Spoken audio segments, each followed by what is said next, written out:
नमस्कार, स्वागत है एक बार फिर आपका इस चैनल पर। आज है 11 दिसंबर 2020 और 11 दिसंबर 2020 की आज सुबह की सबसे बड़ी खबरें हिमाचल प्रदेश से हम आपके लिए लेकर आए। हिमाचल प्रदेश स्कूल शिक्षा बोर्ड ने निर्धारित की 8 विषयों की टेट परीक्षाओं की तिथियां। स्कूल शिक्षा बोर्ड ने वीरवार को 8 विषयों की टेट परीक्षाओं की तिथियां निर्धारित की है। ये परीक्षाएं 12 दिसंबर से शुरू होगी। इससे पहले इन परीक्षाओं को लेकर तिथियां निर्धारित की थी, लेकिन कोविड-19 के बढ़ते मामलों को देखते हुए शिक्षा बोर्ड ने परीक्षाओं को रद्द कर दिया था।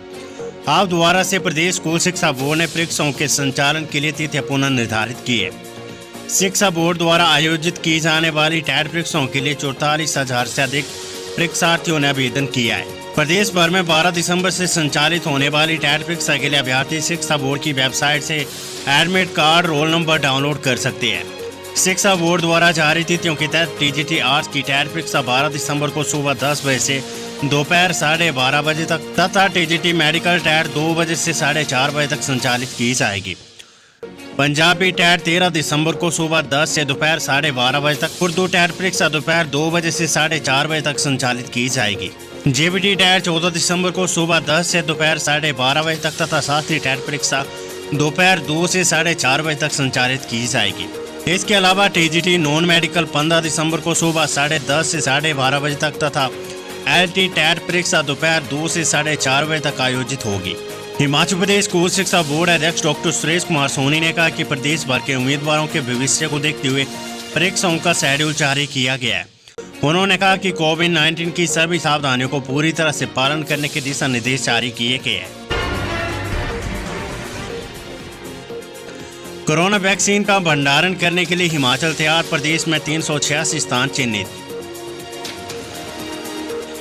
हिमाचल सरकार ने कोरोना वैक्सीन के भंडारण के लिए तैयारियां पूरी कर ली है।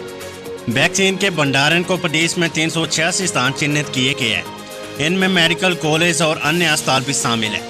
प्रदेश में लोगों को वैक्सीन उपलब्ध करवाने के लिए व्यापक स्तर पर अभियान चलाने का फैसला लिया गया है। 3,700 वैक्सीनेटर भी उपलब्ध करवाए जाएंगे और इसको लेकर प्रशिक्षण दिया जाएगा। वैक्सीन लगाने के लिए फील्ड में जाने वाले कर्मचारियों को सुरक्षा किट और उपकरण उपलब्ध करवाए जाएंगे।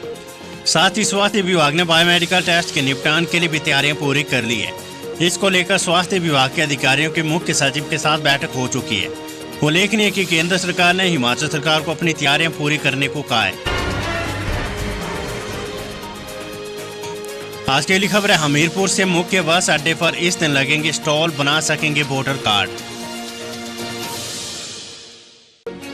हिमाचल के हमीरपुर जिले के 5 विधानसभा क्षेत्रों की फोटोयुक्त मतदाता सूचियों की विशेष संक्षिप्त पुनर्निरीक्षण कार्य के लिए 11 से 14 दिसंबर तक प्रत्येक मुख्य बस अड्डे पर स्टॉल लगाकर नए मतदाताओं का पंजीकरण किया जाएगा। इस मौके पर आम लोगों को जागरूक किया जाएगा। 1 जनवरी 2021 तक 18 वर्ष की आयु पूरा करने वाले युवा भी अपने नाम दर्ज करवा सकते हैं। जिला निर्वाचन अधिकारी और उपायुक्त देवाश्वेता बानिक ने बताया कि जिला के 5 विधानसभा क्षेत्र की फोटोयुक्त मतदाता सूचियों का प्रारूप संबंधित एसडीएम कार्यालय, तहसीलदार, उप तहसीलदार कार्यालय के अलावा सभी 531 मतदान केंद्रों पर नियुक्त अभिहित अधिकारी के पास भी उपलब्ध है। खबर मंडी से लावारिस बैल ने सड़क पर घसीटकर मार डाली बुजुर्ग महिला। हिमाचल के मंडी जिले के बल्क क्षेत्र में चक्कर के पास लावारिस बैल ने सड़क से गुजर रही 80 वर्षीय बुजुर्ग महिला को टक्कर मारने के बाद सड़क पर बुरी तरह घसीटा।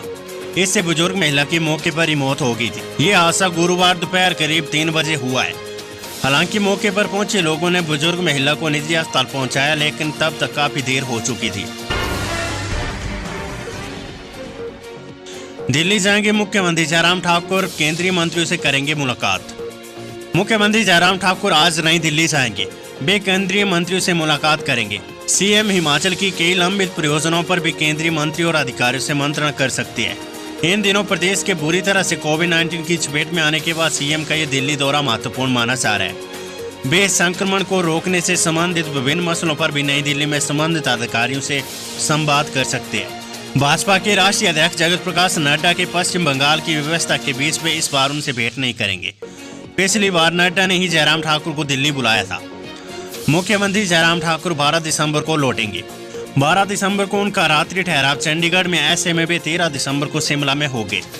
14 दिसंबर को हिमाचल कैबिनेट की बैठक है, वे इसकी अध्यक्षता करेंगे। हिमाचल प्रदेश कर्मचारी चयन आयोग ने जारी किया मूल्यांकन परीक्षाओं का शेड्यूल। हिमाचल कर्मचारी चयन आयोग हमीरपुर ने 3 विभिन्न पोस्ट कोड की 15 अंकों की मूल्यांकन परीक्षाओं का शेड्यूल जारी किया है। Senior lab technician, medical lab technician post code 551 की मूल्यांकन परीक्षा 15 दिसंबर को, जबकि टेक्नीशियन इलेक्ट्रीशियन पोस्ट कोड 771 की मूल्यांकन परीक्षा 16 दिसंबर को होगी। आयोग के सचिव डॉक्टर जितेंद्र कंवर ने बताया कि मूल्यांकन परीक्षा के लिए सभी अभ्यर्थियों को सूचना दे दी गई है। अभ्यर्थियों को परीक्षा के दौरान सभी संबंधित प्रमाण पत्रों की मूल और एक फोटोकॉपी लाना अनिवार्य है। कर्मचारी चयन आयोग हमीरपुर ने पोस्ट कोड 764 में जूनियर स्केल स्टेनोग्राफर के 4 पदों को भरने के लिए ली भर्ती परीक्षा का परिणाम वीरवार को घोषित कर दिया है। लिखित परीक्षा की मेरिट के आधार पर 81 अभ्यर्थियों का चयन आगामी स्किल टेस्ट के लिए किया गया है। आयोग ने जुलाई 2020 को इन पदों के लिए आवेदन मांगे थे। आयोग के सचिव डॉक्टर जितेंद्र कंवर ने कहा कि skill test short hand and typing 12 जनवरी 2021 को सुबह 9:30 बजे हमीरपुर स्थित चयन आयोग के कार्यालय में होगा। शादी में कोरोना के नियम तोड़ने पर दूल्हे के पिता पर केस दर्ज। हिमाचल के बद्दी थाना के तहत मानपुरा में एक शादी समारोह में बिना मास्क 50 से अधिक लोगों के एकत्रित होने पर पुलिस ने दूल्हे के पिता के खिलाफ मामला दर्ज किया है। पुलिस के अनुसार मानपुरा बस स्टैंड के साथ ही शादी समारोह चल रहा था। आज की कोरोना वायरस अपडेट। हिमाचल में कोरोना से 9 लोगों की मौत, 773 नए संक्रमित मरीज आए सामने। हिमाचल प्रदेश में कोरोना का कहर लगातार जारी। वीरवार को कोरोना से 9 लोगों की मौत हो गई है। जानकारी के अनुसार नेरचौक मेडिकल कॉलेज में मंडी जिला के सदर हल्के के रंधाड़ा की 76 वर्षीय महिला, हमीरपुर जिला के सुजानपुर के 70 वर्षीय व्यक्ति व बिलासपुर जिले के हटवाड़ की 65 वर्षीय महिला की मौत हुई है। IGMC शिमला में कंडाघाट सोलन के 63 वर्षीय व्यक्ति व सोलन के 73 वर्षीय व्यक्ति और चौपाल के 58 वर्षीय व्यक्ति की मौत हुई है। इसके अलावा चंबा जिले के कोठी क्षेत्र के टट्टू गांव की 63 वर्षीय महिला, जिला ऊना के रायश्री गांव के 48 वर्षीय व्यक्ति व सोलन के दातोवाल नालागढ़ के रहने वाले 63 वर्षीय व्यक्ति ने कोरोना के चलते दम तोड़ दिए। हिमाचल प्रदेश में वीरवार को 773 नए मामले सामने आए। संक्रमितों में मंडी के 154, शिमला में 142, कांगड़ा में 131, बिलासपुर में 90, कुल्लू में 53, ऊना में 49, हमीरपुर के 41, सिरमौर में 35, चंबा के 24, किन्नौर के 21, सोलन के 29 व लाहौल स्पीति के 4 लोग शामिल हैं। प्रदेश में अब कुल कोरोना संक्रमितों का आंकड़ा 47,703 पहुंच गया है, जिनमें से 7,865 एक्टिव केस है। होटल के 5 कमरों से LCD चोरी, CCTV में कैद हुआ सातिर। आम्ब में स्थित होटल सिटी हार्ट में एक चोर होटल मालिक को हजारों का चूना लगाकर अपू चक्कर हो गया है। उसने बड़े ही सुनियोजित ढंग से होटल के 5 कमरे बुक किए थे। वे देर रात को सभी कमरों में लगी LED TV उतारकर होटल से निकल गया। ये घटना आम्ब ऊना रोड पर थे होटल सिटी हार्ट में हुई है। शादी समारोह में शिरकत करने जा रहे युवक के साथ हादसा, ऐसे मिली दर्दनाक मौत। उपमंडल बंजार में एक युवक की खाई में गिरकर मौत होने का मामला सामने आया है। पुलिस से मिली जानकारी के अनुसार ग्राम पंचायत पलहाज के गांव थास का घनश्याम, उम्र 36, पुत्र दयाराम 8 दिसंबर को शादी समारोह में शिरकत करने के लिए सफनील गांव जा रहा था, लेकिन गांव मुनैन के मुनार नाला के पास युवक पैर फिसलने के कारण लगभग 400 मीटर गहरी खाई में लुढ़क गया। जब एक दिन गुजर जाने के पश्चात युवक घर पर नहीं पहुंचा तो परिजनों ने उसकी तलाश शुरू कर दी और काफी तलाश करने के पश्चात उसका शव मुनार नाले में मिला, जिसकी सूचना परिजनों ने पुलिस को दी है। सूचना मिलते पुलिस की टीम घटनास्थल पर पहुंची और शव को बंजार अस्पताल लाया गया। वीरवार को शव को पोस्टमार्टम करवाने के बाद परिजनों को सौंप दिया है। DSP बंजार बिन्नी मिन्हास ने मामले की पुष्टि की। नेरचौक मेडिकल कॉलेज के 120 स्टाफ सदस्य पोस्टे, 50 डॉक्टर भी शामिल।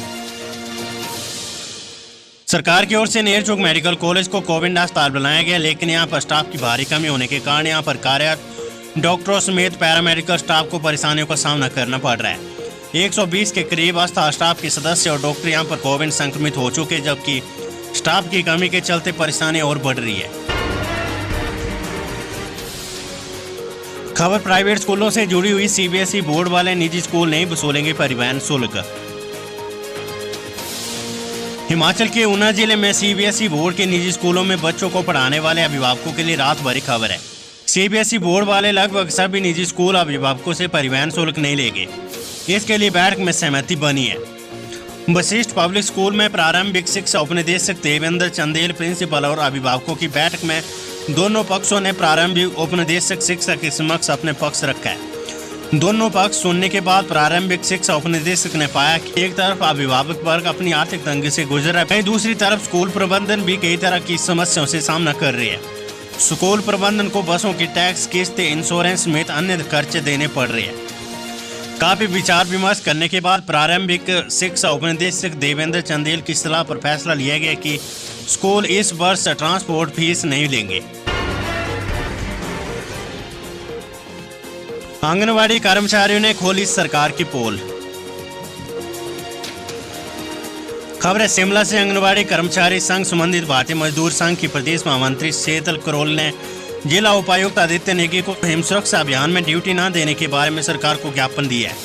प्रदेश महामंत्री शीतल करोल का कहना है कि अन्य किसी विभाग में कोई भी कार्य आंगनवाड़ी कर्मचारी को दिया जाता है, उसके लिए कोई भी लिखित आदेश नहीं दिया जाता। जैसा कि अभी विदित है कि कोरोना काल चल रहा है, आंगनबाड़ी कार्यकर्ताओं को घर से सैंपल एकत्रित करने के लिए भेजा जाता है। इसके लिए पर्याप्त सुरक्षा सामग्री भी उपलब्ध नहीं करवाई जा रही है। जब इसके लिए टीम बनाई जा रही है तो कोई भी स्वास्थ्य विभाग का कोई कर्मचारी साथ नहीं है। इस कार्य को करने के लिए जो स्वास्थ्य विभाग के कर्मचारी को इंसेंटिव दिया जाते हैं, उन्हें अन्य कर्मचारियों की तरह आंगनबाड़ी कार्यकर्ता को भी दिया जाए।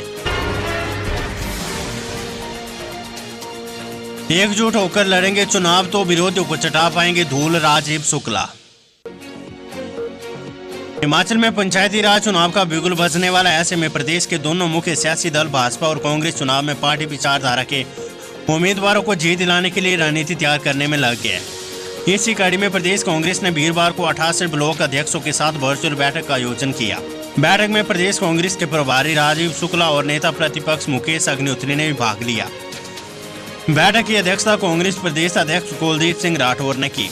इस मौके पर बूथ स्तर पर पार्टी को मजबूती और पंचायत चुनाव में पार्टी समर्थित प्रत्याशियों की जीत सुनिश्चित किए जाने के लिए रणनीति तैयार की गई। दोस्तों, अगर अभी तक आपने हमारे चैनल को सब्सक्राइब नहीं किया है तो यहाँ क्लिक करके हमारे चैनल को सब्सक्राइब कर ले।